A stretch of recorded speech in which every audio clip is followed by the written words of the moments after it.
네, 뭐 워낙 다사다난한 이 부동산 정책, 뭐 갈팡질팡도 했습니다만 결론은 가격 상승으로 귀결이 되고 있었는데, 자, 이 금년도 들어서 이제 정부의 정책이 수요 억제가 아닌 공급으로 이제 턴을 하면서 참 이제 예측하기가 조금 이제 혼란이 올 수밖에 없는데, 자, 그래서 오늘 좀 준비한 내용이, 자, 향후 그러면 5년간 그래도 주택 가격이 계속 상승할 것인가? 자, 이 부분에 대해서 좀 설명을 좀 드려볼까 합니다.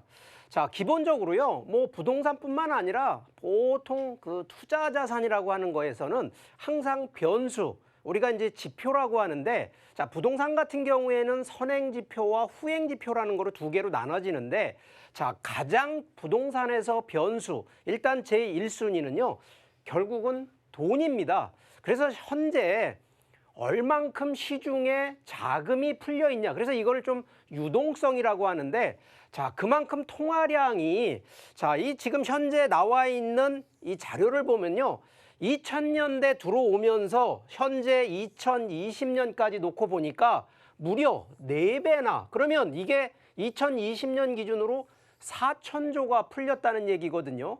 자, 이게 뭐 숫자상으로는 이게 억 단위도 아니고 상당히 지금 큰 금액인데, 자, 이게 또 단순하게 그냥 국가에서 돈을 푼 게 아니라 여러 가지 사정들이 있었습니다. 뭐 아시겠지만 이 코로나라고 하는 부분 때문에, 자, 이게 지난해부터 자금이 좀 많이 좀 풀렸는데 이게 우리나라만의 문제는 분명히 아닙니다. 자, 그러다 보니까 실제 가뜩이나 정부는 수요 억제를 하다 보니까 부동산 가격이 급등을 했는데, 여기에 더 변수가 되는 것이 바로 이 돈, 바로 이 자금이 더 들어오다 보니까 결국은 수요에 따른 이 매수가 더 올라갔다는 거거든요. 자, 금년도 기준으로 해서 2월 4일 날 공급대책 발표를 하고 아파트 가격 상승이 약간 꺾인 것 같긴 합니다만, 실제 이 부분도요, 지금 떨어진 게 아니라 오히려 가격 상승률은 그대로다라고 이렇게 이해를 하셔야 된다는 게 첫 번째고요. 자, 두 번째는 이게 항상 뭐 부동산만 아니고 이제 주식이라든가 여러 가지 채권 이런 부분에서도 투자 따질 때 가장 많이 따지는 게 바로 금리인데, 자, 첫 번째가 바로 돈이면, 자, 결국은 돈이 본인이 갖고 있는 자기 자본도 있지만 타인 자본이라는 게 있거든요. 자, 그러면 남의 돈을 빌리는 것이 대출인데, 자, 기본적으로 국가에서 대출에 대한 통제를, 바로 이 규제를 했기 때문에, 자, 그러면 지금도 이미 받아놓은 타인 자본, 대출에 대한 금리, 특히나 이런 금리가 상승한다라는 기준으로 놓고 볼 때에는 상당한 가계부채나 국가 채무에서는 상당한 부담인데, 자, 다행스럽게도요, 이게 지금 금리가 계속 떨어지고 있는 상황이어가지고 결론적으로 남의 돈, 특히 이 돈 중에서 남의 돈을 쓰기가 아주 좋았는데, 자, 지금은 부동산의 대출 규제 때문에 남의 돈 하기는 어렵지만 이미 받아놓은, 대출을 받은 돈에 대한 금리가, 자, 이게 이제 어떤 시나리오가 있었냐면, 코로나, 이 팬데믹이 발생했을 때 경기 침체가 오고, 그러다 보니까 당연한 얘기지만 우리나라가 아니라 전 세계적으로 다 금리 인하가 들어갔습니다. 자, 그런데 금년도부터 이제 코로나 백신으로 인해서 예방 효과로 경기가 살아나고 물가가 올라가고, 자, 전반적인 인플레이션부터 해서 금리 상승을 예견을 지금 하고 있습니다. 실제 며칠 전에 미국의 기준금리가 아니라 국채 금리가 상승을 해서 아마 주식하시는 분들 아마 며칠 전에 또 많이 하락했던 것도 보셨을 건데, 자, 이러한 영향으로 인해서, 자, 과연 이 금리 변수 이게 어떻게 될까? 제가 보기엔 분명히 금리가 떨어진다기보다는 앞으로는 상승할 수 있는, 바로 이 부분은 경기 회복으로 인해서 물가 상승, 금리 상승 예상하셔야 된다는 얘기를 드리고요.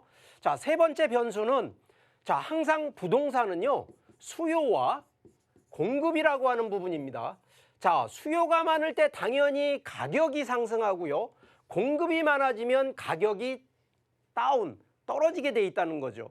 자, 그런데 지금 이제 금년도 2021년도 정부 정책이 수요 억제가 아닌 공급 정책으로 바뀌다 보니까 일단 상식적으로 예상하는 건 가격이 그러면 떨어질 거다라는 이런 예측이 들어올 수밖에 없습니다. 자, 실제 3기 신도시 발표하고요. 요번에 바로 요번 이사 대책의 하나 일환으로 강명 시흥 이 7만 호, 부산 이런 부분들, 광주 전국 기준으로 해서 이렇게 공급하겠다라는 거, 이게 그냥 장난으로 하는 게 아니라 실제 공급을 하겠다고 하는 예상들이기 때문에, 자, 그러면 오늘 2021년도 기준으로 보는 것이 아니라, 자, 보통 이렇게 발표하고 실제 입주 때까지 보면 작게는 5년이 걸리거든요. 그러면 5년 뒤에는 이 공급량이 완전히 채워졌을 때에는 실제 공급에 따른 가격 하락 충분히 예상할 수 있다. 자, 이런 측면으로 놓고 보면, 자, 실제 그러면 시장 변수는 여러 가지 선행 지표나 후행 지표 이 해당하는 변수들은 너무 많은데, 그중에 3가지 통화량, 자금이 그럼 언제까지 유입될 것이냐. 실제 지금도 이 코로나 때문에 자금이 더 들어옵니다. 이번에도 지금 자영업자들 또 한다고 9조 10조를 지금 또 바로 우리 한국 기준으로 국채 발행해야 되기 때문에 충분히 되고요. 금리 상승, 이거 대출 정책 이거 쉽게 못 풉니다. 정부 상황으로 보면. 그러면 금리가 당장 상승하는 건 분명히 아니지만 이 코로나가 요번에 백신으로 인해서 올라가기 때문에 제가 볼 땐 분명히 금리가 상승할 거다. 자, 3번째는 일단 정부의 단순한 의지가 아니라 확실히 공급으로 턴을 했기 때문에, 자, 이 부분 물량 증가, 특히 부동산의 증가뿐만 아니라 가격 조정이 올 수 있다라는 측면으로 보는데, 자, 그러려면 실제 이런 부분이 올 수 있는 거는 여러 가지 체크를 하고 계셔야 됩니다. 첫 번째가 국내외, 실제 지금 코로나가 백신을 받는다고 100% 이게 종식되는 건 아니거든요. 그러면 21년도까지는 코로나 영향 그대로 받을 수밖에 없다는 얘기고요. 여기에 부채가 지금 가뜩이나 개인, 특히 요즘 영끌이라고 하시는 젊은 세대들이 대부분 전세 아니면 대출 끌어다가 지금 매수하신 분들은 요 부채 비중, 특히 금리 상승에 대비하는 부분 지금부터 포트폴리오 자산 관리 하셔야 된다는 얘기도 드리는 거고요. 여기 가장 이제 공급 중에서도요. 지금도 부동산에 공급하는 내용들 대부분 보면요. 저 시골이 아닙니다. 그래서 분명히 양극화 지역이 나올 수밖에 없기 때문에 지금도 혹시 투자를 하시는 분 입장에서는 이 지역 선정 반드시 체크하고 넘어가셔야 되고요. 자, 그러다 보니까 실제 아직도 투자를 생각하고 있는, 실제 투자에서 수익 창출하는 거 상당히 많기 때문에, 자, 이 부분 이거 꼭 확인하시라 이거죠.